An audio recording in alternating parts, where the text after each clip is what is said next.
back with Markets in Lunch, and now time to put the spotlight on a management conversation. The earnings candidate Vikram Solar, that stock took a nosedive on Friday. The numbers were slightly softer than what the street was estimating. So here's our chance to first-hand understand from the management what happened in the quarter gone by, more importantly, by when is recovery expected, and what's the growth outlook going ahead. So we've got Mr. Ranjan Jindal, the Chief Financial Officer at Vikram Solar, joining us on the show. Mr. Jindal, hi. Good to be speaking with you. Good afternoon. And this time your numbers have been slightly softer than what the street was estimating across revenue, EBITDA, PAT, and we've seen quite a margin compression as well. Can you help us understand what was the main reason behind this? Was it the hike that we've seen in raw material costs? Can you quantify that for us?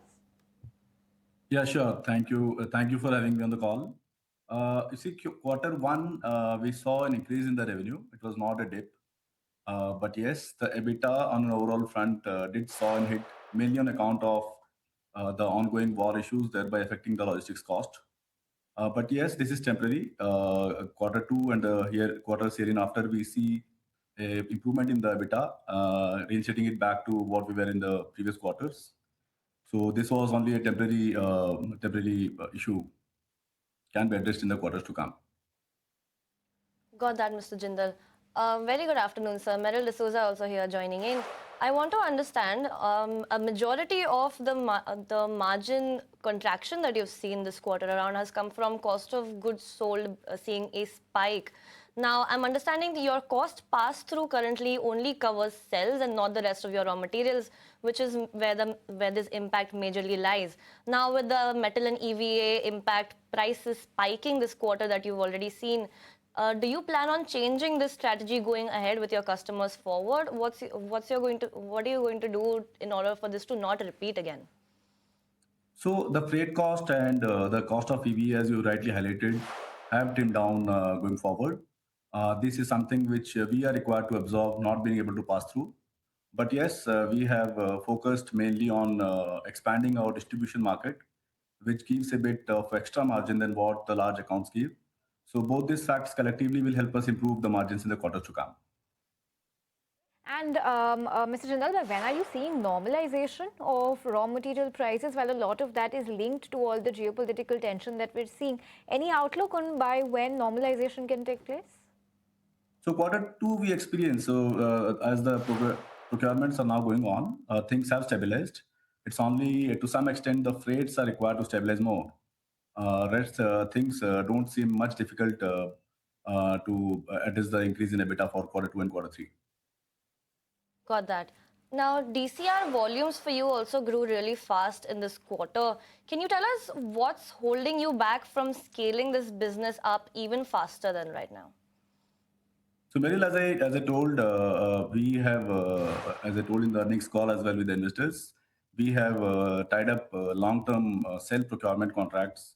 Our cell plant commissioning is expected in the end of this financial year.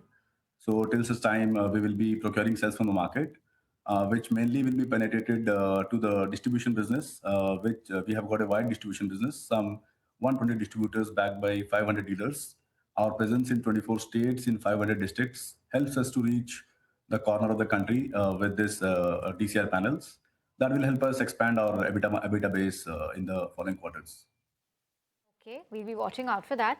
Mr. Jindal, from the Capex that you announced this year, I believe 500 crore is done, 4,700 crore still left to be mobilized. Can you tell us what the timeline is going to be, where this money is going to be mobilized, and how are you going to be funding your Capex? Is it going to be purely internal accruals? Are you looking at raising funds, raising debt? Sure. So that is the most important and the most interesting event which the company looks forward.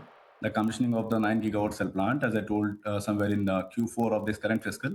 Up till now, whatever money has gone in has been out of equity. We have a very strong balance sheet with nil debt in balance sheet as on date. But yes, going forward, the spending for the balance 4,500 will mainly come through the debt already tied up. We'll be doing part spending for the wafer and ingot project as well, which the government has now made mandatory in the form of ALMM 3 to be effective from 1st of June 28. And we are also parallelly venturing into the BESS business. It's a 15 gigawatt hour addition, 7.5 of 2 phases. So all this collectively will require a spending of 5,000 crores, of which 500 has already gone in. balanced to be incurred in the 8 to 9 months. Right. Tell us more about your battery storage BESS plans actually. Where do things stand on that front? How much of your capital is going towards this? And how are you seeing this versus your solar business? What are the differences and the margin difference mainly? So to start with, we have started a assembly plant which is expected to commission in the current fiscal itself. It's a 7.5 gigawatt hour plant with a small capex of 150 crores. The two big ventures would be 7.5 into 215 gigawatt hour of cell manufacturing, requiring a capex of about 6,500 crores. And we've got a strong team there headed by a gentleman, Mr. Mittal, who joined us from Exide. He's a CEO there. VSL PowerHive is the entity driving this business. It's a 100% subsidiary of Vikram Solar. The brand has taken good presence there. We have developed a strong distribution base.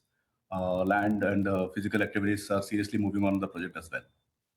Right. Mr. Jindal, due to paucity of time, I'm just going to quickly club two questions that I really want to ask you. Can you give us a clearer picture now that we're one quarter into FY27 as to what your consolidated FY27 growth on the top line could look like? And secondly, where's the order book right now? How much of that is executable within this financial year? And how could that aid your top line? So on the order book, we are sitting on an order book of about 8 gigawatt on the close of the quarter to be split over in the current fiscal and part in the next fiscal as well. On the top line, we see at least more than double than what we did in FY26. EBITDA is something we are working closely to monitor as to what impact would come in with the shift in the DCR mandate from 1st of June to 31st of December. So, but net, we see things to improve than what we did in the last year.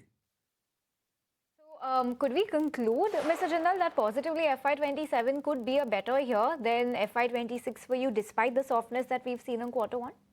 Yes. Fingers crossed. Okay, fingers crossed. Yes, that sounds really good. And can you help us with a margin guidance? I'm just pushing my luck here, but any number that you are working with when it comes to your margins? Maybe the call in the second quarter will help me design and properly clarify as to how FY27 would look like. Let's wait up till that time, please. Okay, sure. And we'll be following up with you over there. And lastly, can you share your outlook on the ALMM policy? We understand there's some delay on that front. How is that affecting you? How are you trying to circumvent it? So the delay is only on a selective segment. It's not that government has blanketly given an extension of the date of 1st of June. It's only for few select C&I projects who have now been allowed to use non-DCR up till 31st of December. We are well equipped to handle this. We have tied up, as I told, long-term cell procurement agreements. And by the time we commission in the end of this quarter, the whole of next year is therefore available for us to cater to the DCR market. On the ALMM 3, the government has made it mandatory from 1st June 28. Our wafer ingot project has been approved by the board in the last week, and we'll kickstart that project as well to be in line with the stipulated date of 1st June 28. Okay, so you've got this at play, you've got the order book, you've got the BESS segment at play, and you are saying that you are expecting FY27 to be a much better year than FY26 for you. Excited to hear all this, Mr. Jindal. Hope to catch you in conversation once again very soon. Thank you so much for your time today. Thank you very much. Thank you. Thank you.